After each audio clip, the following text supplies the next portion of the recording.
الشیطان اللعین الرجیم بسم اللہ الرحمن الرحیم الحمدللہ رب العالمین والصلاة والسلام علی سید الانبیاء والمرسلین ابی القاسم محمد اللہم صلی علی محمد وآل محمد ولعنت دائمت علی اعدائہم اجمعین اما بعد فقط قال الامام الباقر علیہ الصلاة والسلام شعب سخی مراہق فی الذنوب احب الی اللہ من شیخ عابد بخیل۔ محترم ناظرین، آج آپ کی خدمت میں ہمارا جو موضوع ہے وہ ہے کرم۔ کرم ایک ایسی صفت ہے جو اچھے انسان میں پائی جاتی ہے، اور یہ وہ صفت ہے کہ جس شخص میں بھی اگر پائی جائے تو اگرچہ وہ گناہ گار ہی کیوں نہ ہو، لیکن اس کے باوجود بھی وہ اللہ کے نزدیک پسندیدہ قرار پاتا ہے۔ پہلے لفظ کرم کی تعریف کریں۔ یہ عربی گرامر کا لفظ ہے کہ کرم کی معنی کیا ہے۔ کرم کی معنی یہ ہے کہ یعنی سخاوت کرنا، یعنی انسان مال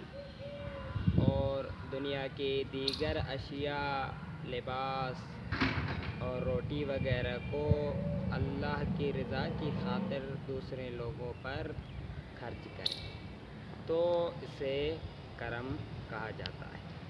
اور یہ بہت ہی پیاری سی صفت ہے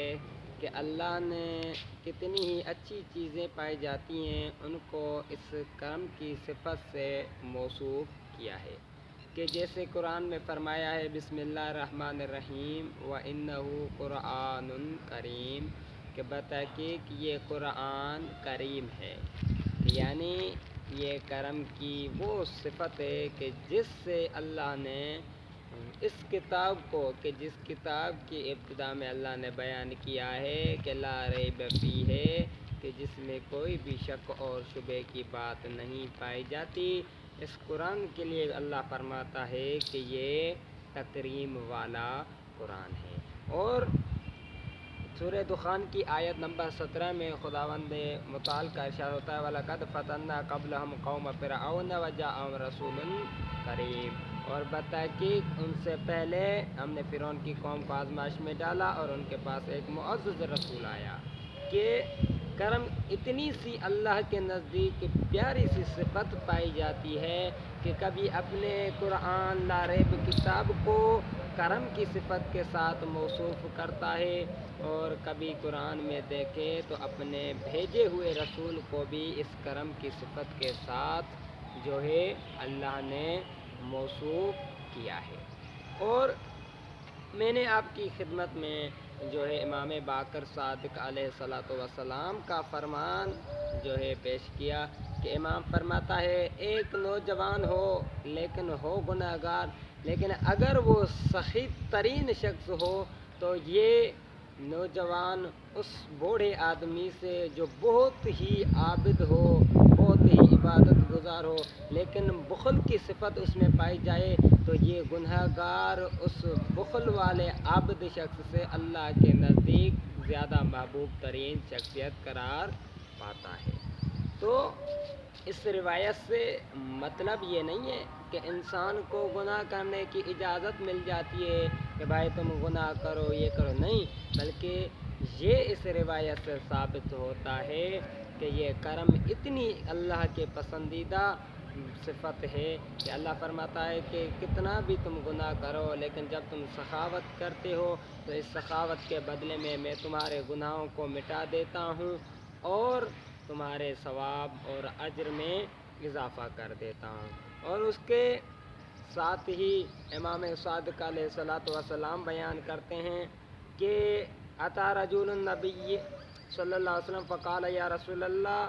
ای الناس افضل ایمانا قال ابسطهم کفا،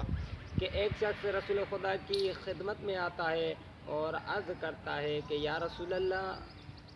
ان انسانوں میں سے ایمان کے اعتبار سے، ایمان کے لحاظ سے افضل ترین شخص کون ہے؟ تو رسول صلی اللہ علیہ وسلم نے فرمایا کہ جو شخص اللہ کی راہ میں زیادہ ترین بہت ہی زیادہ خرچ کرے گا وہ اللہ کے نزدیک ایمان میں افضل ترین شخص پاتا ہے۔ اور ایک اور روایت میں امام جعفر صادق علیہ الصلوۃ والسلام فرماتے ہیں قال رسول اللہ صلی اللہ علیہ وسلم السخی قریب من اللہ و قریب من الناس، کہ سخی وہ شخص ہوتا ہے جو اللہ کے بھی نزدیک ترین ہوتا ہے اور لوگوں کے بھی نزدیک ترین ہوتا ہے، وقریب من الجنت، اور جنت کے بھی وہ قریب ہوتا ہے جو سخاوت کی صفت اپنے وجود میں جو ہے پیدا کرتا ہے۔ بعید من النار والبکیل بعید من اللہ بعید من الناس بعید من الجنت وقریب من النار، کہ امام آگے فرماتے ہیں اس روایت کے جملے ہیں کہ جہنم سے وہ دور ہو جاتا ہے جو بھی بندہ سخاوت سے کام لیتا ہے، اور وہ شخص جو بخل کے ساتھ کنجوسی کے ساتھ کام کرتا ہے تو امام فرماتے ہیں وہ اللہ سے بھی دور ہو جاتا ہے، لوگوں سے بھی دور ہو جاتا ہے، جنت سے بھی دور ہو جاتا ہے، لیکن واحد ایک چیز ہے جس کے یہ وہ قریب ہو جاتا ہے، اور اس چیز کا نام ہے جہنم، کہ یہ جہنم کی آگ کی طرف جو ہے قریب ہو جاتا ہے۔ تو انسان کو چاہیے کہ اپنے وجود کے اندر اس صفت کو پیدا کرے کہ یہ کتنی بڑی اچھی صفت ہے کہ ہم اگر آئمہ اولیاء خدا اور انبیاء خدا کی زندگی کا مطالعہ کرے تو ان کی زندگی کے ہر لمحے میں یہ کرم اور سخاوت کی صفت